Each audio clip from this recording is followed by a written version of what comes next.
ಇವತ್ತು ನಾನು ನಿಮಗೆ ಬರ್ತ್ ಸರ್ಟಿಫಿಕೇಟ್ ಜನನ ಪ್ರಮಾಣ ಪತ್ರವನ್ನು ಆನ್ಲೈನಲ್ಲಿ ಹೇಗೆ ಡೌನ್ಲೋಡ್ ಮಾಡ್ಕೋಬೇಕು ಅಂತ ತಿಳಿಸ್ಕೊಡ್ತಾ ಇದ್ದೀನಿ.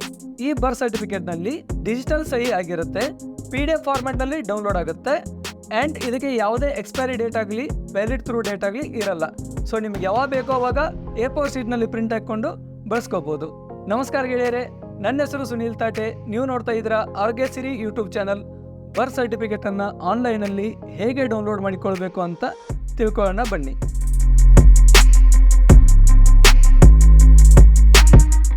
ಮೊದಲಿಗೆ ಗೂಗಲ್ನಲ್ಲಿ ಸೇವಾ ಸಿಂಧು ಅಂತ ಸರ್ಚ್ ಮಾಡಿ. ಸರ್ಚ್ ರಿಸಲ್ಟಲ್ಲಿ ಬರುವ ಫಸ್ಟ್ ಲಿಂಕ್ ಮೇಲೆ ಕ್ಲಿಕ್ ಮಾಡಿ. ಸೇವಾ ಸಿಂಧು ಇದು ಕರ್ನಾಟಕ ಸರ್ಕಾರದ ಇನಿಷಿಯೇಟಿವ್ ಆಗಿದ್ದು, ಇದರಲ್ಲಿ ವಿವಿಧ ಇಲಾಖೆಯ ಒಟ್ಟು 716 ಆನ್ಲೈನ್ ಸೇವೆಗಳು ಒಂದೇ ವೇದಿಕೆಯಲ್ಲಿ ಸಿಗುತ್ತವೆ. ಇಲ್ಲಿ ನಿಮ್ಮ ಯೂಸರ್ ಐಡಿಯನ್ನು ಕ್ರಿಯೇಟ್ ಮಾಡ್ಕೋಬೇಕಾಗುತ್ತೆ. ಸೇವಾ ಸಿಂಧುನಲ್ಲಿ ಯೂಸರ್ ಐಡಿಯನ್ನು ಕ್ರಿಯೇಟ್ ಮಾಡ್ಕೊಳ್ಳೋಕ್ಕೆ ನೀವು ರಿಜಿಸ್ಟರ್ ಹೇರ್ ಅಂತ ಇದೆಯಲ್ಲ, ಇಲ್ಲಿ ಕ್ಲಿಕ್ ಮಾಡಿ. ಈಗ ನೀವು ಇಲ್ಲಿ ನಿಮ್ಮ ಆಧಾರ್ ಕಾರ್ಡ್ ನಂಬರ್ನ ಎಂಟರ್ ಮಾಡಬೇಕಾಗುತ್ತೆ. ಈಗ ವರ್ಡ್ ವೆರಿಫಿಕೇಷನ್ ಕಂಪ್ಲೀಟ್ ಆದಮೇಲೆ ನೆಕ್ಸ್ಟ್ ಮೇಲೆ ಕ್ಲಿಕ್ ಮಾಡಿ. ನಿಮ್ಮ ಆಧಾರ್ ಕಾರ್ಡ್ಗೆ ರಿಜಿಸ್ಟರ್ ಆಗಿರೋ ಮೊಬೈಲ್ ನಂಬರ್ಗೆ OTP ಬರುತ್ತೆ. ಆ OTPಯನ್ನು ಇಲ್ಲಿ ಎಂಟರ್ ಮಾಡಿ. ಕಂಟಿನ್ಯೂ ಮೇಲೆ ಕ್ಲಿಕ್ ಮಾಡಿ. ಈಗ ನೆಕ್ಸ್ಟ್ ನಿಮ್ಮ ಆಧಾರ್ ಕಾರ್ಡ್ ನಂಬರನ್ನು ಶೇರ್ ಮಾಡಲು ಕನ್ಸೆಂಟ್ ಕೇಳುತ್ತೆ, ಅದಕ್ಕೆ ಅಲೌ ಮೇಲೆ ಕ್ಲಿಕ್ ಮಾಡಿ. ಇಲ್ಲಿ ನಿಮ್ಮ ಇಮೇಲ್ ID ಆ್ಯಂಡ್ ಮೊಬೈಲ್ ನಂಬರ್ನ ಎಂಟ್ರಿ ಮಾಡಿ. ಬೇಕು ಅಂದರೆ ಕೇವಲ ಮೊಬೈಲ್ ನಂಬರ್ನು ಎಂಟ್ರಿ ಮಾಡ್ಬೋದು, ಇಮೇಲ್ ID ಏನು ಕಂಪಲ್ಸರಿ ಇರಲ್ಲ. ಪಾಸ್ವರ್ಡ್ನ ಸೆಲೆಕ್ಟ್ ಮಾಡುವಾಗ ಗಮನ ಇರಲಿ, ಪಾಸ್ವರ್ಡು 8ರಿಂದ 15 ಕ್ಯಾರೆಕ್ಟರ್ ಒಳಗಡೆ ಇರಬೇಕು. ಅಟ್ಲೀಸ್ಟ್ ಒಂದು ಸ್ಪೆಷಲ್ ಕ್ಯಾರೆಕ್ಟರ್ ಇರಬೇಕು ಆ್ಯಂಡ್ ಒಂದು ಸ್ಮಾಲ್ ಕೇಸ್ ಮತ್ತು ಒಂದು ಅಪ್ಪರ್ ಕೇಸ್ ಲೆಟರ್ ಇರಬೇಕು. ಈಗ ನೆಕ್ಸ್ಟ್ ವರ್ಡ್ ವೆರಿಫಿಕೇಷನ್ ಕಂಪ್ಲೀಟ್ ಆದಮೇಲೆ ಸಬ್ಮಿಟ್ ಮೇಲೆ ಕ್ಲಿಕ್ ಮಾಡಿ. ಈಗ ನಿಮ್ಮ ಮೊಬೈಲ್ ನಂಬರ್ಗೆ ಮತ್ತೊಂದು OTP ಬರುತ್ತೆ. ಆ OTPನ ಇಲ್ಲಿ ಎಂಟ್ರಿ ಮಾಡಿ ವ್ಯಾಲಿಡೇಟ್ ಕೊಟ್ಟರೆ ಯೂಸರ್ ID ಕ್ರಿಯೇಟ್ ಮಾಡೋ ಪ್ರೊಸೆಸ್ ಕಂಪ್ಲೀಟ್ ಆಗುತ್ತೆ. ಸೊ ಈಗ ನೀವು ನೋಡ್ಬೋದು, ಯು ಹ್ಯಾವ್ ಸಕ್ಸಸ್ಫುಲಿ ರಿಜಿಸ್ಟರ್ಡ್ ಅಂತ ಹೇಳ್ತಾ ಇದೆ. ಸೊ ಇಲ್ಲಿಗೆ ನಮ್ಮದು ಯೂಸರ್ ID ಮತ್ತು ಪಾಸ್ವರ್ಡ್ ಕ್ರಿಯೇಟ್ ಮಾಡೋ ಪ್ರೊಸೆಸ್ ಕಂಪ್ಲೀಟ್ ಆಗಿರುತ್ತೆ. ಬನ್ನಿ ಒಂದ್ಸಲ ಸೇವಾ ಸಿಂಧುಗೆ ಲಾಗಿನ್ ಆಗೋಣ.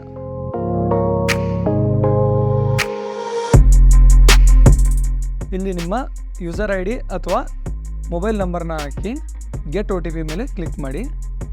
ಈಗ ನಿಮ್ಮ ರಿಜಿಸ್ಟರ್ ಮೊಬೈಲ್ ನಂಬರ್ಗೆ OTP ಬರುತ್ತೆ, ಅದನ್ನು ಇಲ್ಲಿ ಟೈಪ್ ಮಾಡಿ ಆ್ಯಂಡ್ ಕ್ಯಾಪ್ಚರ್ ವೆರಿಫಿಕೇಷನ್ ಕಂಪ್ಲೀಟ್ ಆದಮೇಲೆ ಸಬ್ಮಿಟ್ ಬಟನ್ ಮೇಲೆ ಕ್ಲಿಕ್ ಮಾಡಿ.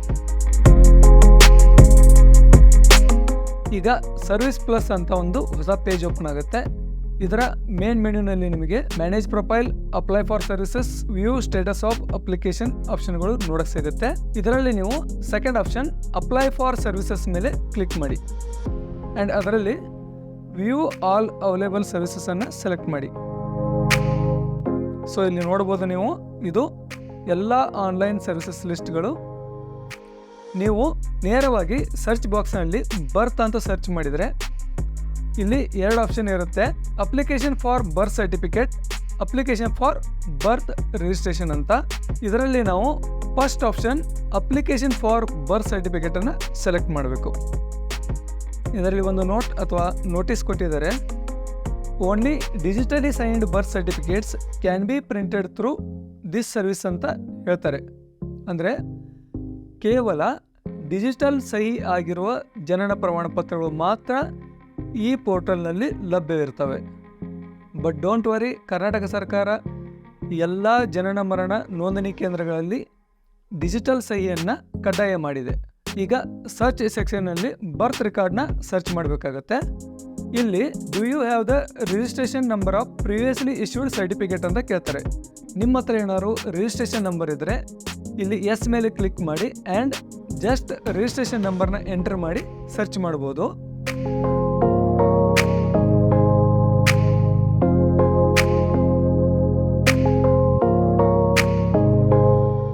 ನಿಮ್ಮ ಹತ್ತಿರ ರಿಜಿಸ್ಟ್ರೇಷನ್ ನಂಬರ್ ಇಲ್ಲ ಅಂದರೂ ಪರವಾಗಿಲ್ಲ, ಇಲ್ಲಿ ನೋ ಮೇಲೆ ಕ್ಲಿಕ್ ಮಾಡಿ.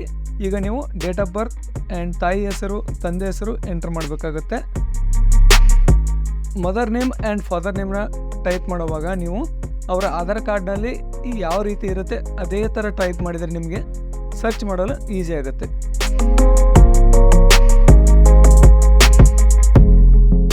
ಎಸ್, ಇಲ್ಲಿ ಬರ್ತ್ ಸರ್ಟಿಫಿಕೇಟ್ ಡೀಟೇಲ್ಸ್ ಎಲ್ಲ ಬಂದಿದೆ. ಒಂದ್ಸಲ ಎಲ್ಲ ಡೀಟೇಲ್ಸ್ನ ಚೆಕ್ ಮಾಡಿ ಆದಮೇಲೆ ಎಸ್ ಮೇಲೆ ಟಿಕ್ ಮಾಡಿ.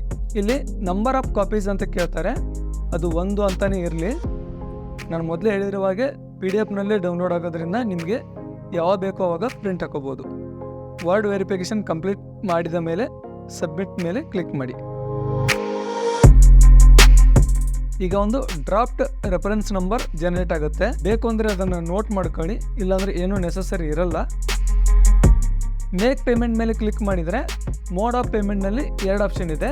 ಇದರಲ್ಲಿ ನೀವು ಸೆಕೆಂಡ್ ಆಪ್ಷನ್ ಪೇಟಿಎಮ್ನ ಸೆಲೆಕ್ಟ್ ಮಾಡಿ, ಬಿಕಾಸ್ ಇದು ತುಂಬ ಈಸಿ ಮೆಥಡ್ ಇದೆ. ಒಂದು ಅಪ್ಲಿಕೇಶನ್ಗೆ ಜಸ್ಟ್ 5 ರೂಪೀಸ್ ಚಾರ್ಜಸ್ ಇದೆ. ನೆಕ್ಸ್ಟ್ ಮತ್ತೆ ಮೇಕ್ ಪೇಮೆಂಟ್ ಮೇಲೆ ಕ್ಲಿಕ್ ಮಾಡಿ. ಈಗ ಪೇಮೆಂಟ್ ಪೇಜ್ ಓಪನ್ ಆಗಿದೆ. ಇಲ್ಲಿ ನೀವು ನೋಡ್ಬೋದು QR code, UPI, net banking ಎಲ್ಲ ಆಪ್ಷನ್ ಇದೆ. ನಾನು QR ಕೋಡ್ನ ಸ್ಕ್ಯಾನ್ ಮಾಡಿ ಪೇ ಮಾಡ್ತೀನಿ.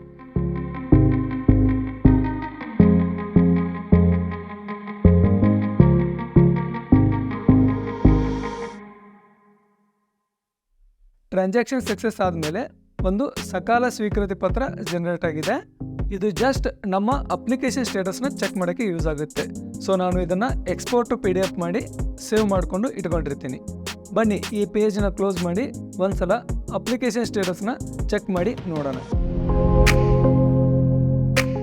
ಅಪ್ಲಿಕೇಶನ್ ಸ್ಟೇಟಸ್ನ ಚೆಕ್ ಮಾಡಲು ಮೇನ್ ಮೆನ್ಯೂನಲ್ಲಿ ಟ್ರ್ಯಾಕ್ ಅಪ್ಲಿಕೇಶನ್ ಸ್ಟೇಟಸ್ ಮೇಲೆ ಕ್ಲಿಕ್ ಮಾಡಿ. ಇಲ್ಲಿ ಅಪ್ಲಿಕೇಶನ್ ಡೇಟ್ನ ಸೆಲೆಕ್ಟ್ ಮಾಡಿ, ಅಥವಾ ನೀವು ಅಪ್ಲಿಕೇಶನ್ ರೆಫರೆನ್ಸ್ ನಂಬರ್ನ ಎಂಟರ್ ಮಾಡ್ಬೋದು. ಈಗ ಗೆಟ್ ಡಾಟಾ ಮೇಲೆ ಕ್ಲಿಕ್ ಮಾಡಿ. ಸೊ ಈಗ ನಾವು ನಮ್ಮ ಅಪ್ಲಿಕೇಶನ್ ಡೀಟೇಲ್ಸ್ನ ನೋಡ್ಬೋದು. ಡ್ಯೂ ಡೇಟ್ 12/9/23 ಅಂತ ಇದೆ. ಅಂದರೆ 2 ವರ್ಕಿಂಗ್ ಡೇಸ್ನ ಒಳಗಡೆ ನಮ್ಮ ಅಪ್ಲಿಕೇಶನ್ ಪ್ರೊಸೆಸ್ ಕಂಪ್ಲೀಟ್ ಆಗುತ್ತೆ. ಸೊ ನಾವು 1 ದಿನದ ನಂತರ ಇನ್ನೊಂದು ಸಲ ಅಪ್ಲಿಕೇಶನ್ ಸ್ಟೇಟಸ್ನ ಚೆಕ್ ಮಾಡಿ ನೋಡೋಣ. ಇವತ್ತು ಇನ್ನೊಂದು ಸಲ ನಾವು ಬರ್ತ್ ಅಪ್ಲಿಕೇಶನ್ನ ಸ್ಟೇಟಸ್ ಚೆಕ್ ಮಾಡಿ ನೋಡೋಣ. ಈ ವಿಡಿಯೋನ ಶೂಟ್ ಮಾಡೋ ಮುಂಚೆ ನಾನು ಒಂದು 2-3 ವಿಡಿಯೋಗಳನ್ನು ನೋಡಿದೆ ಯೂಟ್ಯೂಬ್ನಲ್ಲಿ. ಅದರಲ್ಲಿ 2 ಅವರ್ಸ್ ಒಳಗಡೆ ನಿಮ್ಮ ಅಪ್ಲಿಕೇಶನ್ ಪ್ರೊಸೆಸ್ ಆಗಿ ಸರ್ಟಿಫಿಕೇಟ್ ಸಿಗುತ್ತೆ ಅಂತ ಹೇಳಿದ್ದಾರೆ. ನೀವು ಒಂದ್ಸಲ ಅಪ್ಲೈ ಮಾಡಿ ಆದಮೇಲೆ ಒಂದು 2-3 ಗಂಟೆ ಬಿಟ್ಟು ಒಂದ್ಸಲ ಚೆಕ್ ಮಾಡಿ. ಆ್ಯಂಡ್ ನಿಮಗೆ ಎಷ್ಟು ಟೈಮ್ ಒಳಗಡೆ birth certificate application process complete ಆಗಿ ಸರ್ಟಿಫಿಕೇಟ್ ಪಡ್ಕೊಂಡ್ರಿ ಅನ್ನೋದನ್ನು ಕೆಳಗಡೆ ಕಮೆಂಟ್ ಬಾಕ್ಸ್ನಲ್ಲಿ ನನಗೆ ತಿಳಿಸಿ. ಸೊ ಬನ್ನಿ ಒಂದ್ಸಲ ಅಪ್ಲಿಕೇಶನ್ ಸ್ಟೇಟಸ್ನ ಚೆಕ್ ಮಾಡಿ ನೋಡೋಣ. ಅಪ್ಲಿಕೇಶನ್ ಸ್ಟೇಟಸ್ನ ಚೆಕ್ ಮಾಡೋದು ಸೇಮ್ ಅದೇ ಥರ ಮೊದಲೇ ತಿಳಿಸಿದಾಗೆ ಲಾಗಿನ್ ಆಗಬೇಕು. ಲಾಗಿನ್ ಆದಮೇಲೆ ಮೇನ್ ಮೆನ್ಯೂನಲ್ಲಿ ಟ್ರ್ಯಾಕ್ ಅಪ್ಲಿಕೇಶನ್ ಸ್ಟೇಟಸ್ ಮೇಲೆ ಕ್ಲಿಕ್ ಮಾಡಿ. ಅಪ್ಲೈ ಮಾಡಿರೋ ಡೇಟನ್ನು ಸೆಲೆಕ್ಟ್ ಮಾಡಿ, ಅಥವಾ ಅಪ್ಲಿಕೇಶನ್ ರೆಫರೆನ್ಸ್ ನಂಬರ್ನು ಎಂಟರ್ ಮಾಡ್ಬೋದು. ನೆಕ್ಸ್ಟ್ ಈಗ ಗೆಟ್ ಡಾಟಾ ಮೇಲೆ ಕ್ಲಿಕ್ ಮಾಡಿ. ಸೊ ನೀವು ಇಲ್ಲಿ ನೋಡ್ಬೋದು ಕರೆಂಟ್ ಸ್ಟೇಟಸ್ ಡೆಲಿವರ್ಡ್ ಅಂತ ಇದೆ.